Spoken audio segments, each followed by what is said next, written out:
Vamos para as últimas informações do nosso Flamengo, né? Depois da partida contra o Vasco, clássico do futebol carioca, o nosso Mengão tem outro duelo importantíssimo.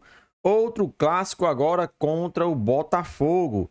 O Flamengo que, assim como o confronto contra o time da Colina, tem uma vantagem nos últimos jogos contra o Botafogo, mas sabemos que futebol é 11 contra 11. E o Flamengo precisa evoluir o seu futebol, precisa jogar melhor para conquistar as vitórias. Não adianta você ter posse de bola, você ter domínio do jogo e não conseguir fazer os gols que é necessário para vencer uma partida de futebol. Portanto, o Flamengo precisa treinar forte, precisa melhorar a pontaria, pois está chegando na cara do gol e desperdiçando muitas oportunidades. E isso faz falta no final da partida. Prova disso é contra o Vasco, né? O Flamengo teve várias oportunidades, dentre elas um pênalti perdido. Então, isso prejudicou e muito o nosso Mengão para conquistar a vitória. Então, Flamengo e Botafogo, a próxima partida do Campeonato Carioca do nosso Mengão, né? Flamengo e Botafogo definem a arbitragem para o clássico. Reunião na FERJ definiu a equipe que apita o clássico nesta quarta. Flamengo e Botafogo escolheram em consenso Yuri Elino Ferreira da Cruz como árbitro para o clássico entre as equipes que acontece nesta quarta às 21h30 no Maracanã em jogo válido pela 7ª rodada da Taça Guanabara. Rodrigo Nunes será o responsável pela arbitragem na partida. Portanto, essa é uma inovação da FERJ.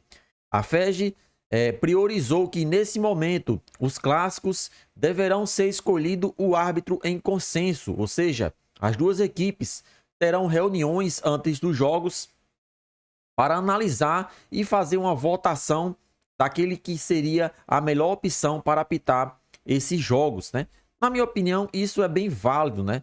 Principalmente porque vai tirar qualquer tipo de dúvida com relação à escolha da entidade, né? Os times grandes que sempre criticam a entidade FERJ com relação às escolhas dos árbitros, nesse momento não tem mais como criticar, pois são as equipes que estão participando de reuniões e votando, dando a sua opinião a respeito de quem seria a melhor opção para apitar o jogo nesse momento, né? Portanto, assim como aconteceu com Flamengo e Vasco, está acontecendo com Botafogo e Flamengo. As equipes definem alguém responsável pelo time e daí então tem uma votação com relação aos árbitros que são disponíveis para a partida, né? O árbitro foi escolhido, não tem mais como criticar e dizer que o árbitro irá favorecer lado A ou lado B. Claro, pode acontecer algum erro, algum lance duvidoso que alguma dessas equipes se sintam prejudicados na partida. Mas, com relação à escolha da arbitragem, Flamengo e Botafogo não tem mais o que criticar.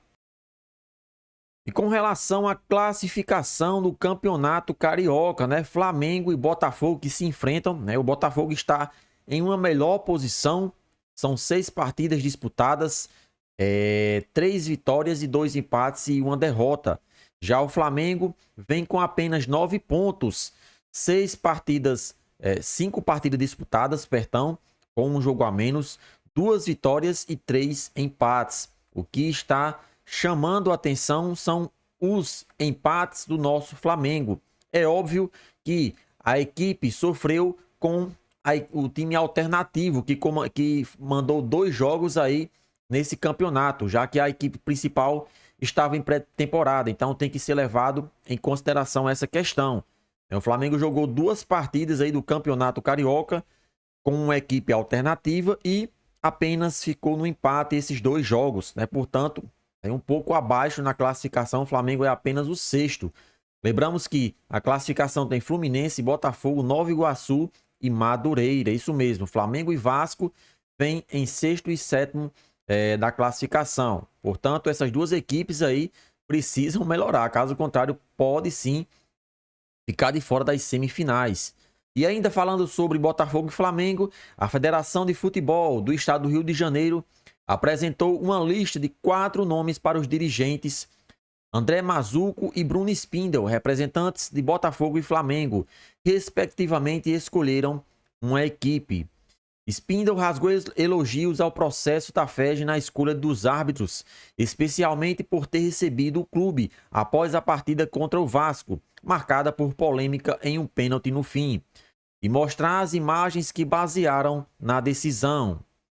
Temos que elogiar muito a transparência da FEG, de envolver os seus filiados no processo, de reconhecer os erros quando eles ocorrerem, de deixar claras suas posições técnicas, de nos receber ontem, imediatamente após o jogo, para esclarecer uma dúvida nossa, destacou.